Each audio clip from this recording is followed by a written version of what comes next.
أعوذ بالله من شرور أنفسنا ومن سيئات أعمالنا من يهده الله فلا مضل له ومن يضلله فلا هادي له ونشهد أن لا إله إلا الله وحده لا شريك له ونشهد أن سيدنا ومولانا محمدًا عبده ورسوله صلى الله عليه وعلى آله وصحبه وسلم تسليمًا كثيرًا أما بعد فأعوذ بالله من الشيطان الرجيم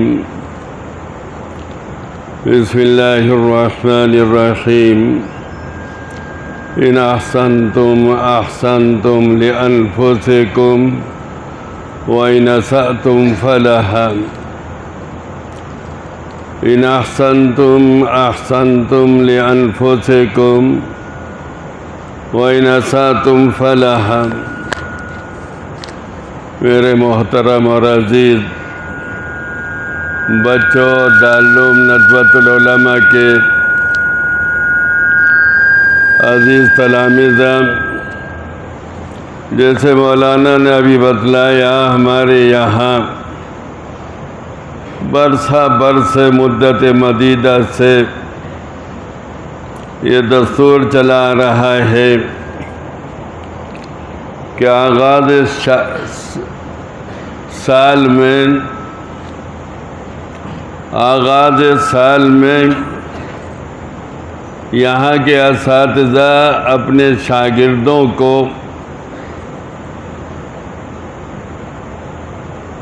اپنے عزیز طلبہ کو دارالعلوم کے اندر رہنے والے اور پڑھنے والے عزیز طالب علموں کو کچھ نصیحتیں کیا کرتے ہیں جو ان کے لیے ان کی موجودہ اور آئندہ زندگی میں مشعل راہ ثابت ہوتی ہیں۔ دعا کیجیے اللہ تعالیٰ مجھے بھی اخلاص کے ساتھ صحیح باتیں کہنے کی توفیق عطا فرمائیے، اور اپنے لیے بھی دعا کیجیے کہ توجہ کے ساتھ سنیں اور ان پر عمل کرنے کی کوشش کریں۔ میرے عزیزوں، توجہ کے ساتھ سنو گے اور عمل کرنے کی کوشش کرو گے تو میں جو کچھ آج عرض کروں گا اس سے بھی، اور دیگر حضرات علماء کرام، اساتذہ کرام جو کچھ آپ سے فرمائیں گے اس سے بھی آپ کو فائدہ ہوگا۔ اور اگر اخلاص کے ساتھ نہیں سنیں گے، عمل کرنے کی نیت نہیں ہوگی، تو آپ لوگوں کو کوئی فائدہ نہ یہاں ہوگا اور نہ بعد کی زندگی میں ہوگا۔ پہلا مرحلہ میری عرضداشت کا ہے، خطاب کا ہے۔ آپ میں بہت سے طلبہ وہ ہوں گے جو پہلی دفعہ دارالعلوم میں آئے ہیں۔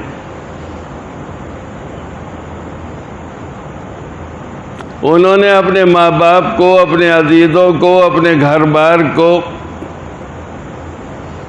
طلب علم کے لیے چھوڑا ہے۔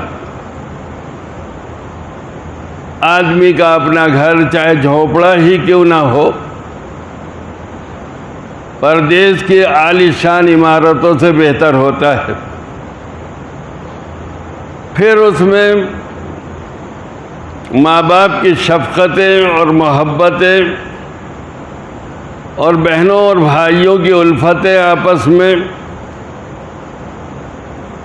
یہ بہت بڑی چیز بنتی ہے جس سے گھر میں دل لگتا ہے۔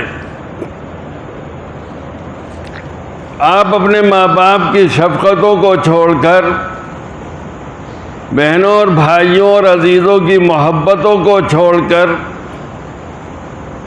اور گھر کے آرام اور راحت کو چھوڑ کر وطن عزیز کو چھوڑ کر یہاں آئے ہیں۔ الحمدللہ اب تو مدارس کے اندر ہمارے دارالعلوم میں بھی طلبہ کے آرام و راحت کا بہت لحاظ رکھا جاتا ہے۔ کھانے کی بھی فکر ہوتی ہے، کھانا خراب نہ ہو۔ رہائش کے جو کمرے اور دارالاقامے ہیں ان میں بھی آرام کے سارے سامان پہنچانے کی پوری کوشش کی جاتی ہے،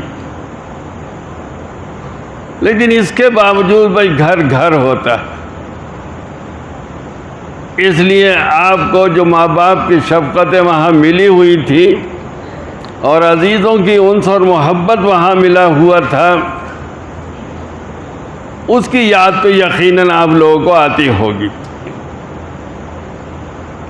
اور آپ کے والدین نے آپ کو رخصت کرتے وقت دلوں پر پتھر رکھ کے جس طریقے سے آپ کو رخصت کیا ہوگا وہ بھی آپ کو یاد آتا ہوگا۔ امی نے اپنے آنسوؤں کو چھپانے کے لیے اپنے دوپٹے کے آنچل کا سہارا لیا اور بچے کو رخصت کیا۔ ابا جان نے سر کے اوپر ہاتھ رکھ کر شفقت کے ساتھ کہا، بیٹو جاؤ، پڑھنے کے لیے جاؤ۔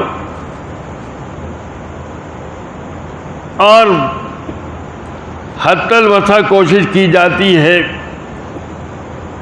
کہ گھر میں چاہے تنگی اور ترشی کے ساتھ رہا جائے، وہاں گھر میں کچھ تھوڑی بہت کمی بھی کر لی جائے، لیکن بھائی کو، عزیز کو، بیٹے کو یہاں ان کے اخراجات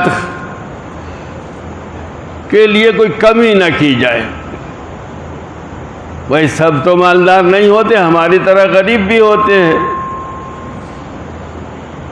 لیکن والدین اپنے آپ کو تنگی میں مبتلا کر کر آپ کے لیے پیسے بھیجتے۔ یہاں دارالعلوم میں بھی جہاں تک ہو سکتا ہے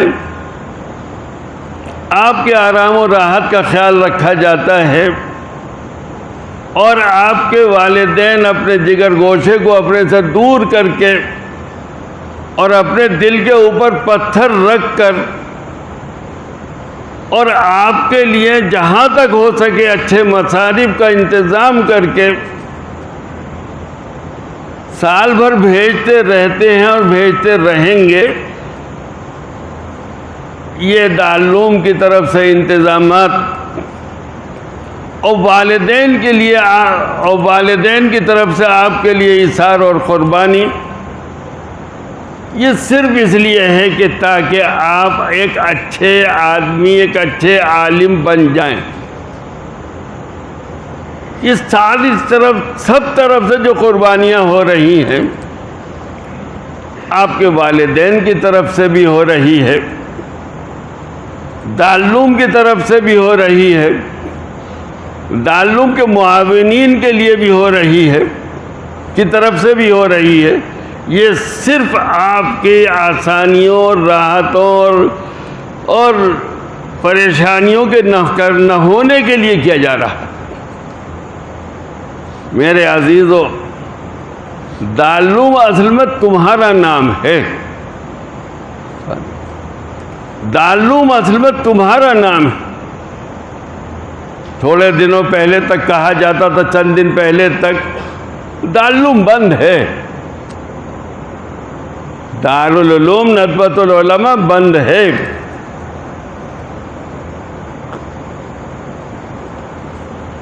نہیں بھائی بند تو نہیں ہے، دونوں دروازے کھلے ہوئے ہیں، مسجد بھی کھلی ہوئی ہے، لائبریری بھی کھلی ہوئی ہے،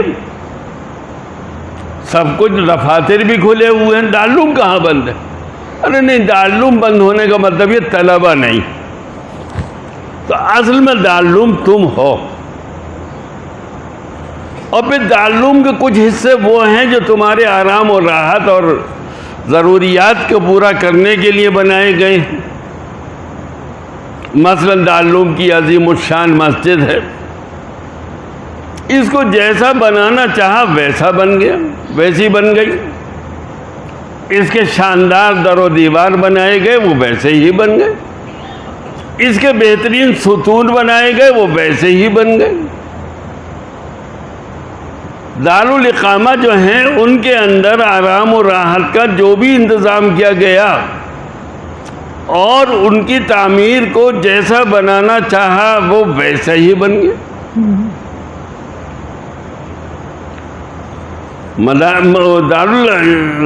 درسگاہوں کے لیے جیسے سہولتوں کا انتظام کیا گیا، تمہارے لیے نیچے بہت عمدہ قسم کا فرش ہے۔ ارے میرے عزیزو، یہ اب کی باتیں ہیں، پہلے تو چٹائیوں پہ پڑھا کرتے تھے۔ ہم نے بھی وہ دور دیکھا ہے جب ہم نے چٹائیوں پر پڑھا ہے۔ کھجور کی چٹائی ہوا کرتی تھی، اس پہ ہم بیٹھا کرتے تھے، اس پہ استاد بیٹھتے تھے، کچھ اچھا سا گدا ودا ان کے لیے ڈال دیا جایا کرتا تھا۔ بس صاحب یہ کل کائنات ہوا کرتی تھی درسگاہ کی، ایک آدھ دو اکتفائیاں ہوا کرتی تھی، چھوٹی سی درسگاہ، اسی پہ پڑھانے والے بیٹھ کر پڑھا دیا کرتے تھے، اسی پہ پڑھانے والے بیٹھ کر پڑھ لیا کرتے تھے۔ لیکن تمہارے محبین نے تمہارے لیے انتظام کیا۔ جو لوگ پہلے سے پڑھتے وہ دیکھتے کتنے عمدہ قسم کے کارپیٹ تمہارے درسگاہوں میں بچھے ہوئے ہیں، کتنی عمدہ اعلیٰ درجے کی تپائیاں تمہارے لیے بنائی گئی ہیں، تمہارے درسگاہوں کے اندر کتنے پنکھے لگے ہوئے ہیں۔ دارالعلوم کے کمروں کے اندر جو دارالاقامہ کے کمرے ہیں ان کے اندر بھی پنکھے لگوا دیے گئے ہیں۔ جو بھی انتظام اس سلسلے میں کیا گیا ہے، یہ سب کس لیے ہے؟ یہ سب اس لیے ہے تاکہ تم کچھ بن جاؤ، تم کچھ پڑھ جاؤ۔ اور میں نے ابھی عرض کیا، دارالعلوم کی اور چیزوں کو تو جیسا بنانا چاہا ویسے بن گئی، مسجد کو جیسا بنانا چاہا ویسے بن گئی، درسگاہوں کی عمارتوں کو جیسے بنانا، سنوارنا، سجانا، آرام دہ بنانا چاہا وہ ویسے بن گئی۔ دارالاقامہ کے اندر جیسے جیسے کمرے بنانے چاہے وہ ویسے بن گئے۔ جی تو جس چیز کو جیسا بنانا چاہا وہ ویسا بن گئے۔ اب ہمارا دل چاہتا ہے تم بھی ایسے بن جاؤ جیسے کہ اچھے طالب علم ہوا کرتے۔ میرے عزیزوں، پرانے زمانے کی لوگوں کی باتیں تھیں جن سے قربانیاں مطلوب ہوتی تھیں۔ مضبوط چیزوں کے اوپر بڑا وزن ڈالا جاتا ہے، کمزور چیزوں کے اوپر بڑا وزن نہیں ڈالا جاتا ہے۔ ہم کمزور ہیں اور کمزور عہد کے ہیں، اس لیے ہمارے اوپر زیادہ وزن نہیں ڈالا جا رہا۔ وہ قصے اور واقعی قصے ہیں، وہ حقیقی واقعات ہیں کہ اللہ کے بعض بندے مدرسوں میں پڑھنے کے لیے آتے تھے اور 24 گھنٹے میں ایک وقت کھانا کھا لیا بس۔ میرے سامنے کی بات ہے، ایسے لوگ بھی میں نے دیکھے، 24 گھنٹے میں ایک وقت ایک یا دو چپاتی کھا لی بس۔ میں نے خود ایسے لوگوں کو دیکھا۔ اور ہمارے بزرگوں کا تو یہ بھی طریقہ تھا، جب سبزی منڈی بڑھا دی جاتی تھی، اٹھا دی جاتی تھی، تو وہاں جاتے، سبزی اور ساگ پتے کے جو بھی چیزیں پڑی ہوئی مل گئیں، ان کو لاتے، دھوتے، انگیٹھی وغیرہ کسی چیز پر ابال لیتے، تھوڑا سا نمک ڈال دیتے، وہی کھانا ہو گیا۔ اب یہاں تو ناشتے کا بھی انتظام ہے، اچھے سے اچھے کھانے کا انتظام ہے جو کسی مدرسے میں ہو سکتا ہے، اور روز دارالعلوم کے ذمہ داروں کو اس کی فکر رہتی ہے۔ حتیٰ کہ ہمارے یہاں بڑے موقر اساتذہ کرام کی یہ ڈیوٹی لگا دی گئی ہے کہ وہ مطبخ کی نگرانی کریں، اور ان اللہ کے بندوں کو اللہ جزائے خیر دے، انہوں نے اپنی شان کے خلاف مطبخ کی نگرانی کی ذمہ داری لے لی۔ کس کے لیے؟ آپ لوگوں کے لیے۔ تو بھائی آپ لوگوں کو جیسا کر سکتے ہیں دارالعلوم والے، ویسا کر رہے ہیں آپ کے لیے۔ کیوں؟ بس آپ سے میں اپنے بارے میں تو کہہ ہی سکتا ہوں، یہ درخواست ہے کہ آپ اچھے بن جائیں۔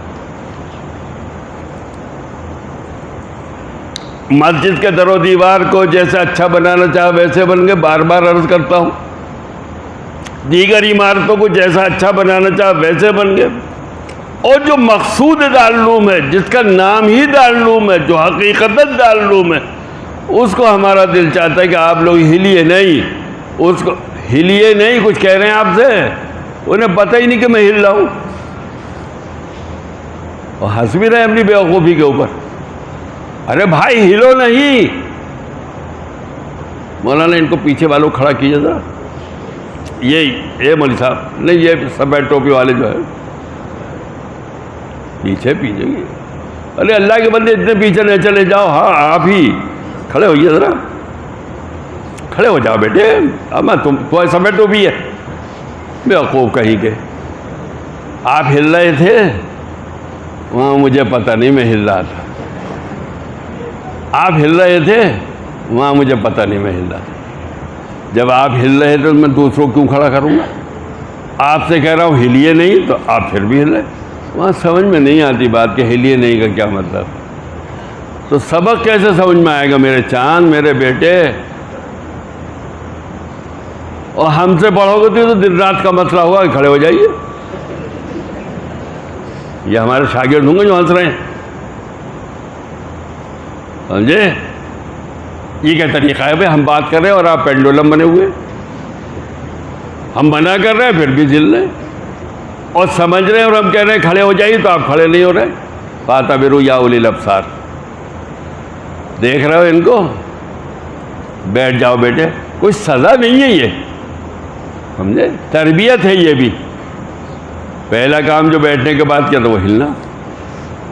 اللہ اکبر. تو میں یہ عرض کر رہا تھا میرے بچوں، یہ سب کچھ اصل میں تمہارے لیے ہے، اور اصل نام دارالعلوم تم ہو. دارالعلوم کا اصل مقصود تم ہو. دارالعلوم کے اندر کتنی شاندار عمارتیں ہوں. ایسے مدارس ہیں ہندوستان کے اندر پرانے، بہت ہی شاندار عمارتیں، اور طلبہ نہیں. تو یہ کہا جائے گا دارالعلوم بہت اچھا ہے، مدرسہ بہت اچھا ہے، اور چھپر کے عمارتیں ہوں لیکن پڑھنے والے اس طرح کے ہوں جیسے ہمارے بزرگ رہے ہیں، تو کہا جائے گا مدرسہ بہت اچھا ہے. سمجھ میں آ رہی ہے بات کہ نہیں؟ تو اصل نام تم ہو دارالعلوم. اصل میں پوری کوششیں جو کی جاتی ہیں، یہ عمارتوں کا اچھا ہونا، یہ اے سیوں کا لگنا، یہ پنکھوں کا لگنا، یہ دارالعلوم کے اندر اور آرام و راحت کی چیزوں کا لگ جانا، یہ تمہاری درسگاہوں کے اندر بہترین فرش بچھا دینا، یہ تمہارے اساتذہ کی محنت اور کوششیں، ان کا سب کا مقصود تم ہو، تم ہو، تم ہو. کیا مقصود ہے تم سے؟ تم بن جاؤ. دارالعلوم والوں کو تم سے اپنے لیے کچھ نہیں چاہیے، ہمیں تم سے کچھ نہیں چاہیے. تم بن جاؤ، اور پھر تمہارے بننے کا صلہ ہمیں وہاں ملے جہاں ہمیں تمہاری ضرورت ہوگی. سمجھے میرے بچوں، میرے عزیزوں؟ ہمیں تم سے لینا ہے، دنیا میں نہیں لینا. ہمیں تم سے لینا ہے، تم سے فائدہ اٹھانا ہے، جنت کے راستے کا فائدہ اٹھانا ہے. جنت میں تم ہمیں لے کر جاؤ گے. میں تو اپنے عزیز طلبہ سے بہت کہا کرتا ہوں، تم ہمارے محسن ہو. تمہارے طفیل میں ہمیں حدیث شریف پڑھانی مل رہی ہے، تمہارے طفیل میں ہمیں دینیات پڑھانے کو مل رہی ہے، تمہارے طفیل میں ہمیں تفسیر پڑھانے کو مل رہی ہے، قرآن مجید پڑھانے کو مل رہا ہے. تمہارے طفیل میں دارالعلوم کے اندر درجے حفظ قائم ہیں جو درجات حفظ ہیں. تمہارے ہی طفیل میں ہر وقت قرآن مجید کی آوازیں گونجتی ہیں، تمہارے ہی طفیل میں درس حدیث شریف کے دروس ہوتے ہیں. دارالعلوم کے اندر جو رونق ہے وہ تمہارے طفیل میں ہے. ہمارا دل چاہتا ہے کہ جیسے ہم نے دارالعلوم کے ذمہ داران نے جیسے مسجد کو ٹھیک کرنا چاہا وہ ٹھیک ہو گئی، جیسے دیگر عمارتوں کو ٹھیک کرنا چاہا وہ ٹھیک ہو گئے، جیسے کھانے کے نظام کو ٹھیک کرنا چاہا وہ ٹھیک ہو گئے، جیسے درسگاہوں کو آرام دہ بنانا چاہا وہ آرام دہ بن گئی. ہمارا دل چاہتا ہے کہ تم کو بھی جیسا ہم بنانا چاہیں یا اس سے بھی اچھا تم بن جاؤ. ہمارا یہ دل چاہتا ہے. اور کیوں دل چاہتا ہے یہ؟ دنیا میں کوئی تم سے اس کا فائدہ ہمیں نہیں لینا. تو ہماری آخرت میں کام آؤ گے، تو ہمیں جنت میں لے جانے کا ذریعہ بنو گے۔ ہم اس لیے چاہتے ہیں تم سے کہ تم اچھے بن جاؤ، اور میرے بچوں تمہیں اگر یہاں اچھے نہیں بنے تو کہیں اچھے نہیں بن پاؤ گے۔ اگر کسی مدرسے میں تم اچھے نہیں بنے تو پھر کہیں اچھے نہیں بن پاؤ گے۔ یہاں جو تمہیں بلایا گیا ہے، یہاں جو یہ چمن سجایا گیا ہے، یہ اس لیے ہے کہ سب کچھ تم ہو، تم اچھے بن جاؤ تو سب کچھ مقصود حاصل ہے۔ اور اگر تم اچھے نہیں بنو تو در و دیوار کا نام دارالعلوم نہیں ہے، دفاتر کا نام دارالعلوم نہیں ہے، آرام دہ درسگاہوں کا نام دارالعلوم نہیں ہے۔ اور ہمیں تم سے ضرورت پڑے گی، ہم محتاج ہیں تمہارے، تم ہمارے محسن ہو، ہمیں تمہاری ضرورت پڑے گی کہاں؟ جب ہمیں جنت میں جانا ہوگا، تم سہارا بنو گے ہمارے لیے جنت میں جانے کا۔ ہماری غرض تم سے یہ ہے، ہمیں کوئی دنیا کی غرض تم سے نہیں چاہیے۔ اور میرے بچوں تمہارے اچھے بننے کی کیا چیزیں ہیں، کیا اسباب ہیں، کیا ضروریات ہیں تمہارے اچھے بننے کے لیے؟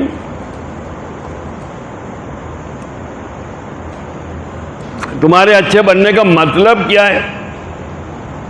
تمہارے اچھے بننے کا مطلب یہ ہے جس مقصد کے لیے تم آئے ہو تمہارے دل کے اندر آگ لگ جائے کہ ہمیں وہ مقصد حاصل کرنا ہے۔ مقصد تمہارے دو ہیں، ایک تحصیل علم، ایک تحصیل عمل یا دینداری۔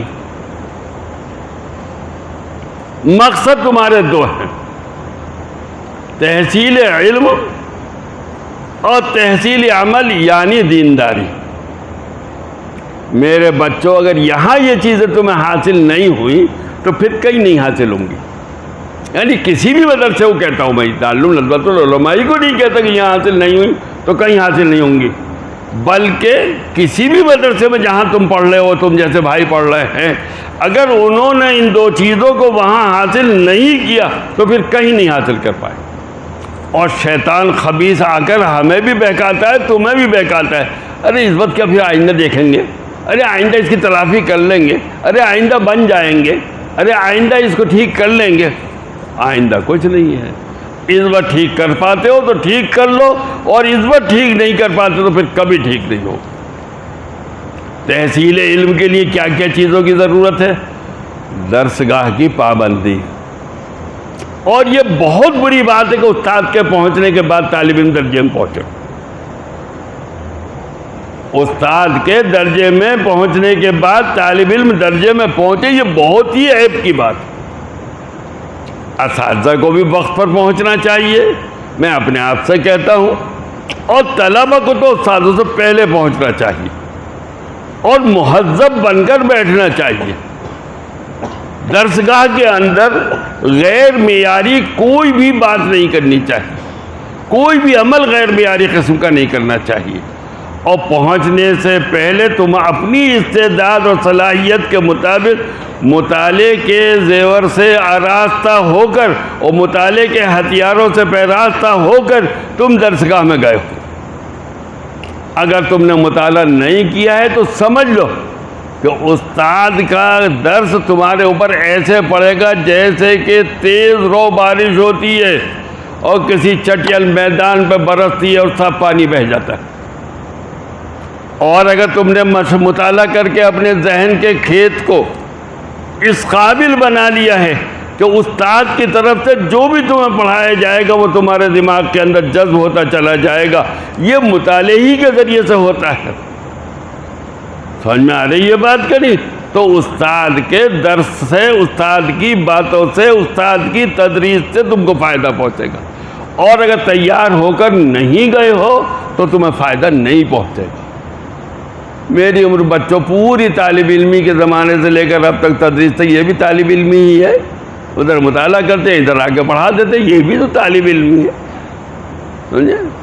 میری پوری زندگی اسی میں گزری ہے، پڑھنے پڑھانے میں۔ میں تم کو بتلاتا ہوں، اگر تم نے بے اعتنائی برتی، بے پرواہی برتی اس بات سے کہ مطالعہ وہاں پرانے زمانے کے لوگ تھے جو مطالعہ کیا کرتے تھے، ایک شاگرد نے تو ہم تو صاف صاف کہہ دیا، ہدایت ثالث پڑھا رہے تھے ہم، بھائی مطالعہ کر کے نہیں آتے آپ؟ بولے مطالعہ کریں تو پھر آئیں کیوں؟ اوفو، تکلیف تو بہت ہوئی اس کی بات میں کیا کہے، جو شاگرد ایسا جری ہے اس کو کہنا ہی کیا ہے۔ لیکن مولانا بہت ذہین طالب علم تھا، بہت ذہین، فراغت کے بعد، اس کی فراغت کے بعد بہت تلاش کیا، پتہ ہی نہیں کہاں۔ سمجھے؟ یہ بے نیازی طالب علم کی اللہ سبحانہ و تعالیٰ کو برداشت نہیں ہے۔ مولانا بہت تلاش کیا میں نے، پتہ نہیں کہاں۔ اب یہ 1 سال پہلے بولے ہاں ایک صاحب ہیں تو مگر وہ کچھ پتہ نہیں کیا کر رہے ہیں۔ سمجھے؟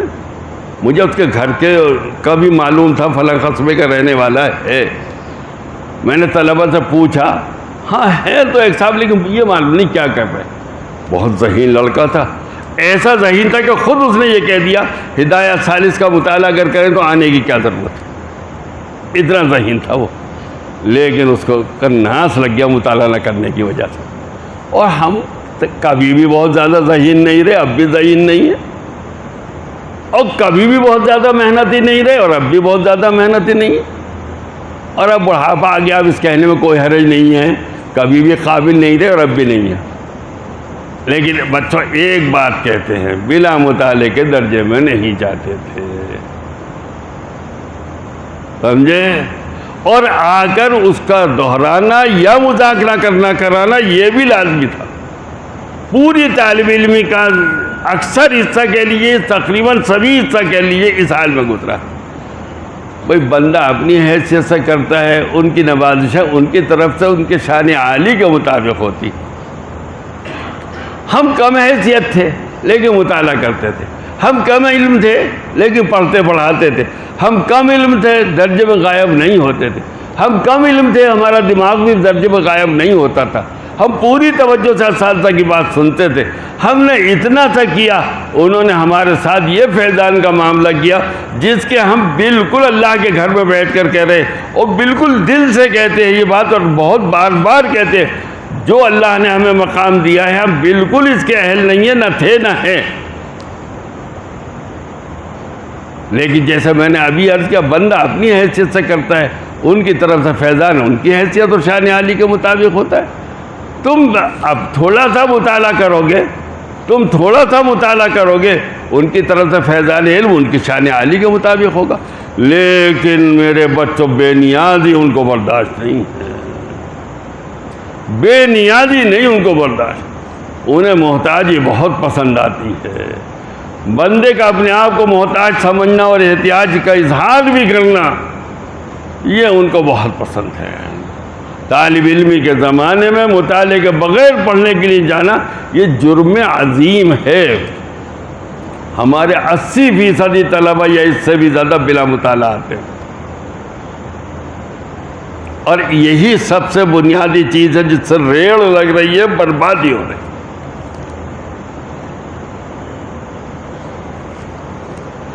اور مطالعہ بھی میرے عزیزوں سب سے پہلے درسیات کا مطالعہ ہونا چاہیے۔ دارالعلوم ندوۃ العلماء غیر درسی مطالعے کا سب سے بڑا علمبردار ہے، لیکن اپنے کانوں سے حضرت مولانا سید ابو الحسن علی ندوی سے اسی سلیمانیہ حال میں سنا، اپنے کانوں سے، میں خود موجود تھا۔ غیر درسی کتابوں کا مطالعہ بقدر نمک سلیمانی ہونا چاہیے۔ اصل مطالعہ جو ہو درسیات کا، آدمی درسیات سے بنتا ہے، سمجھ میں آ رہی بات؟ آدمی درسیات سے بنتا ہے، غیر درسی چیزوں سے تو کچھ کہنا آ جاتا ہے، کچھ لکھنا آ جاتا ہے، کچھ سمجھنے میں اور اضافہ ہو جاتا ہے، ورنہ اصل بنیاد جو ہوتی ہے وہ درسی مطالعہ، درسیات کا مطالعہ ہے۔ دیکھو ہمارے سامنے عالیشان مسجد ہے، ہمارے سامنے عمارتیں ہیں، ان کا ایک حصہ تو وہ ہے جو زیر زمین ہے، وہ بیچارہ نیچے پڑا ہوا ہے، اس کے اوپر پلاسٹر بھی نہیں ہے، اس کے اوپر رنگ و روغن بھی نہیں ہے، لیکن اگر وہ نہ ہو تو عمارت بالکل نہیں، ساری عمارت کا وہ بوجھ اٹھائے ہوئے۔ تو تمہارے درسیات کے مطالعہ جو ہوگا وہ ساری عمارت کا بوجھ اٹھائے ہوئے ہوگا، پھر اس میں ذرا شان و شوکت پیدا ہو جائے گی، یا اس کو استعمال کرنے کا طریقہ آ جائے گا غیر درسی مطالعے سے، نہ اتنا ہے بس، ورنہ درسی مطالعہ ہی اصل چیز ہے۔ اور میں نے اس اللہ کے نیک بندے کا قول تمہارے سامنے ذکر کر دیا جو ہندوستان کے علماء میں غیر درسی مطالعے کا سب سے بڑا لمبردار ہوگا اپنے زمانے میں، وہ بھی یہ کہتے تھے کہ غیر درسی مطالعہ نمک سلیمانی کے برابر ہونا چاہیے۔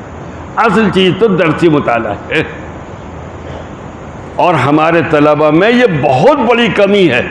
میں جانتا ہوں 20 سال سے پڑھا رہا ہوں یہاں، 50 سال تو یہی پڑھاتے ہوئے ہو گئے ہوں گے مجھ کو تقریباً، سمجھے؟ میں جانتا ہوں کہ طلباء میں سب سے بڑی کمی جو ہے وہ درسیات کا مطالعہ نہ کرنا۔ درسیات کا مطالعہ کر کے جاؤ گے، کس چیز کا مطالعہ کرو گے؟ بخاری کا کرو گے، حدیث کا کرو گے، قرآن مجید کا کرو گے، تفسیر کا کرو گے، یا ان علوم کا کرو گے جو ان کی تحصیل کے لیے معاون ہوتے ہیں۔ یہ سب اعلیٰ درجے کی عبادت ہے، تمہاری نفلی عبادت سے ہزاروں گنا زیادہ اہم ہے تمہارا درسیات کا مطالعہ کرنا۔ اس نیت کے ساتھ کرو کہ اس کا اجر اللہ سبحانہ و تعالیٰ کیا ملے گا، تو اجر بھی ملے گا اور دنیاوی فائدہ بھی ملے گا تم کو۔ سمجھ میں آ رہی ہے بات کہ نہیں؟ پھر درجے میں بیٹھ کر ادھر کو نہ دیکھو، ادھر کو نہ دیکھو، چھیڑ چھاڑ نہ کرو۔ اب تو لڑکوں کے پاس اللہ اکبر کیسا زندگی برباد کرنے والی چیز آ گئی ہے یہ موبائل بڑا والا، سمجھے؟ یہ تک بھی ہم نے دیکھا ہے اپنے بچوں کے، بڑے اچھے استاد ایک پڑھا رہے ہیں، حدیث شریف کا شاندار درس ہو رہا ہے، اور پیچھے بیٹھا ہوا ایک لڑکا یہ دیکھ رہا ہے، رونا نہ آئے تو اس پہ ہنسی آ رہی ہے؟ اس میں تو رونے کی بات ہے، یہ تو رونے کی بات ہے۔ حدیث شریف کے بڑے استاد بہت اچھا درس دے رہے ہیں، میں نے دیکھا کہ ایک طالب علم پیچھے بیٹھا ہوا اس سے مشغول ہے، کیوں اپنے پاؤں میں نہیں اپنے سر میں کلہاڑی مار رہے، کیوں اپنے آپ کو برباد کر رہے؟ ایک تو روزانہ کا مطالعہ، اے بچوں روزانہ کا مطالعہ، اور روزانہ کا اس کو ایک دفعہ کم از کم دہرا لینا، یا اس کا مذاکرہ کر لینا، یا اس کو خود پڑھ لینا، یہ بے حد ضروری ہے۔ سمجھ میں آ رہی ہے بات کہ نہیں؟ دوسری بات بچوں دینداری کی ہے۔ چھوٹا منہ بڑی بات کہہ رہے ہیں تو تمہارے ابائی کے درجے میں، اب 80 سال کے قریب عمر ہو رہی ہے، ہم نہ کہیں گے تم سے تو کون کہے گا؟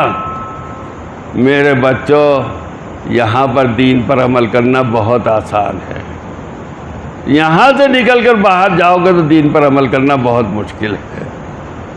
یہاں تمہارے لیے 5 وقتہ نمازوں کا اہتمام کرایا جاتا ہے، وہاں کوئی ٹوکنے والا اور کہنے والا نہیں ہوگا کہ نماز پڑھو، نماز کو چلو۔ یہاں تمہارے سامنے سنت پر عمل کے عملی نمونے ہیں، سمجھے؟ تو وہ کہہ رہے ہیں ہمیں داڑھی کھل جانے سے منع کر رہے ہیں، وہ منہ اٹھائے ہوئے جیسے گائے کرتی ہے یوں کر رہے ہیں۔ ادھر ادھر کیا دیکھ رہے ہو؟ تم سے ہی تو کہہ رہے ہیں چشمے والے، پیچھے چشمے والے جو ہیں، اور تعین کرانا چاہتے ہو کھڑا کر کے۔ تو میرے عزیزو یہ بھی درس کی چیزیں ہیں، وہاں جب استاد پڑھا رہے ہوں تو تم یوں نہ کرنا۔ ہمیں تو بہت مولانا میں غصہ آتا ہے اس کے اوپر، اور ہمارے شاگرد بنو گے تو پتہ بھی چل جائے گا تمہیں، سمجھے؟ بالکل اس میں رعایت نہیں ہوتی ہمارے یہاں۔ تو میرے عزیزو دوسری بات یہ ہے کہ دینی اعمال کا یہاں سیکھنا اور کرنا بہت آسان نسخہ ہے، بہت آسان نسخہ ہے دینی اعمال کرنے کا، دینی اعمال کے کرنے کا بہت آسان نسخہ ہے۔ کیا؟ رسول اللہ صلی اللہ علیہ وسلم کو مقصود نظر اور مطمع نظر بنا لو، بس۔ کھانا کیسے کھائیں گے؟ جیسے وہ کھاتے تھے۔ بیت الخلاء میں کیسے جائیں گے؟ جیسے وہ جاتے تھے۔ بیت الخلاء سے کیسے نکلیں گے؟ جیسے وہ نکلتے تھے۔ سونے کے وقت کیا دعائیں پڑھیں گے؟ جیسے وہ کرتے تھے۔ صبح اٹھیں گے تو کیا پڑھیں گے؟ جیسے وہ کرتے تھے۔ بس ایک چیز ہے، ان کو بنا لیجیے، اللہ سبحانہ و تعالیٰ نے ان کو فرمایا دو چیز ہم نے بھیجی، ایک قرآن اور ایک پیغمبر. وہ عملی نمونہ ہے قرآن مجید کا. کچھ نہیں کرنا، بزرگ نہیں بنا رہے ہم تم کو، ہم تم کو بزرگ نہیں بناتے، ہم تو تم کو رسول اللہ صلی اللہ علیہ وسلم کا امتی بنانا چاہتے ہیں. بس کیسی زندگی گزاریں جیسے انہوں نے بتایا، کیسا سوئیں، کیسا کھائیں، کیسے بیٹھیں، کیسے اٹھیں، کیسے جیسے وہ کرتے تھے. ان کا نام آئے تو درود شریف ضرور پڑھنا چاہیے. سمجھ میں آ رہی بات نہیں؟ اور ہمارے یہاں تو الحمدللہ نماز کا اختلاف جو ہے وہ بھی سب یہ کہتے ہیں یہ بھی سنت ہے، یہ بھی سنت ہے، یہ بھی صحیح ہے، یہ بھی صحیح ہے. ہمارے تو کوئی لڑائی جھگڑے کی بات ہی نہیں ہے، جیسے وہ کرتے تھے ویسے کرو. شفاف رفع یدین کرتے کیوں؟ وہ کرتے تھے. اناف نہیں کرتے کیوں نہیں کرتے؟ وہی سمجھتے ہیں کہ ہاں نہیں کرتے تھے. سب محور جو ہیں وہ رسول اللہ صلی اللہ علیہ وسلم کی ذات گرامی. اور دوسری بات یہ ہے کہ اپنے آپ اپنی زندگی کو سنت کے مطابق گزارنے کی کوشش کرو. پڑھنے پڑھانے کے سلسلے میں کہہ دیا، اور دینداری کے پورا جو ہے بزرگ بننے کی ضرورت نہیں ہے، بزرگ بننے کی ضرورت نہیں. اور صوفیت کے تو ہم بہت مخالف ہیں، سمجھے؟ بس سنت پر عمل کرنے کی کوشش کرو، انشاءاللہ سب کچھ حاصل ہو جائے گا. اور اب اپنی آخری دو باتیں عرض کر کے بات ختم کر رہا ہوں. ایک بات تو یہ میرے بچوں، یہ تمہارا جو ہے مستشفیٰ ہے، یہ گاڑیوں کی مرمت کی بہترین جگہ ہے. آپ نے اپنی بڑی قیمتی گاڑی وہاں بھیجی مرمت کرانے کے لیے، بنوانے کے لیے، جیسے مشرقی یو پی میں کہتے ہیں بنوانے کے لیے، سمجھے؟ اب اس نے کہا صاحب اس کے ہینڈل میں جب وہ جو ہوتا ہے گول پہیا اس میں ذرا سی خرابی ہو ٹھیک ہے، نہیں یہ بعد میں ہو جائے گی ٹھیک. سر ذرا سا بریک میں کمی ہے اسے ٹھیک کرنے، نہیں بعد میں ہو جائے گی ٹھیک. سر ذرا سے یہ پہیا ذرا گھوم رہا ہے ادھر کو، اسے ٹھیک کرنے، نہیں بعد میں ہو جائے گی. سب چیزیں جب بعد میں ہو جائیں گی سڑک پہ آگے کیا ہو جائے گا پھر؟ بولو بچوں، سڑک پہ آگے کیا ہو جائے گا؟ سڑک پہ آگے ایکسیڈنٹ ہو جائے گا. سمجھ میں آ رہی بات؟ یہ بعد میں ہو جائے گا یا جی نہیں، یہ شیطانی وسوسہ ہے. طالب علمی کے زمانے میں بزرگ بننے کی ضرورت نہیں ہے، بعد میں بن جانا بالکل نہیں. اور میں تو بار بار آپ سے کہہ رہا ہوں بزرگی کی ہم دعوت نہیں دیتے آپ کو، ہم تو اتباع سنت کی دعوت دیتے ہیں. کھانا اس طریقے سے کھائیں گے جس طرح رسول اللہ صلی اللہ علیہ وسلم کھاتے تھے، اپنے درسگاہوں کے اندر، اپنے دارالاقاموں کے اندر، اپنی مسجد کے اندر اپنے آپ کو سنت کا پیرو بنا لیجئے، اعلیٰ درجے کی بزرگی آ جائے گی. سمجھ میں آ رہی ہے میرے عزیزوں بھائیو؟ یہ جو ٹیک لگائے بیٹھے ہیں انہوں نے دماغ کو بھی ٹیک لگا دی ہے. جو مسجد کے ستون سے ٹیک لگائے بیٹھے ہیں انہوں نے دماغ کو بھی ستون ٹیک لگا دیے. یوں بیٹھے کبھی درجے میں ملاقات ہوگی تو انشاءاللہ وہاں تفصیلی بات ہو جائے گی. اب چکے ہیں، اب شرمائیں ذرا، یہ اظہار کیا شرمانے کا. کیسے بیٹھے تھے بچوں؟ تو اگر یہاں تم نے نہ علم حاصل کیا، نہ دین حاصل کیا، نہ عمل حاصل کیا، تو جب باہر نکل کے جاؤ گے تو ایکسیڈنٹ کے علاوہ اور کچھ نصیب میں نہیں ہوگا. اور یاد سن لو، اساتذہ جو ہوتے ہیں وہ پھر بھی تمہارے اساتذہ ہیں. مدرسے کے ذمہ داران جو ہے وہ بھی پھر بھی تمہارے ساتھ رحم کا معاملہ کرتے ہیں. پبلک بڑی بے رحم ہوتی ہے، پبلک بڑی بے رحم ہوتی ہے. لو صاحب ہمیں سلام نہیں کرتی مولوی صاحب یہاں پہ. جی مجھ سے خود ایک بڑے میاں نے جو نماز بھی پڑھنے کے لیے نہیں آیا کرتے تھے، حافظ جی تم تو ہمیں سلام کرتے ہو، اور وہ جو چھوٹے حافظ جی آئے وہ سلام نہیں کرتے ہمیں.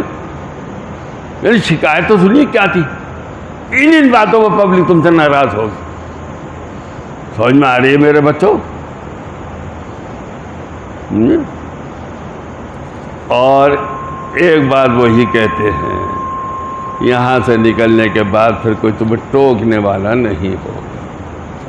اور آخری بات وہ جو شروع میں بھی عرض کی تھی، ہم اپنی حیثیت کے مطابق کریں گے، ان کی طرف سے فیضان اپنی حیثیت کے مطابق، اپنے شان عالی کے مطابق ہوگا۔ لیکن بے نیازی برداشت نہیں ہے ان کو، بے پرواہی برداشت نہیں ہے ان کو۔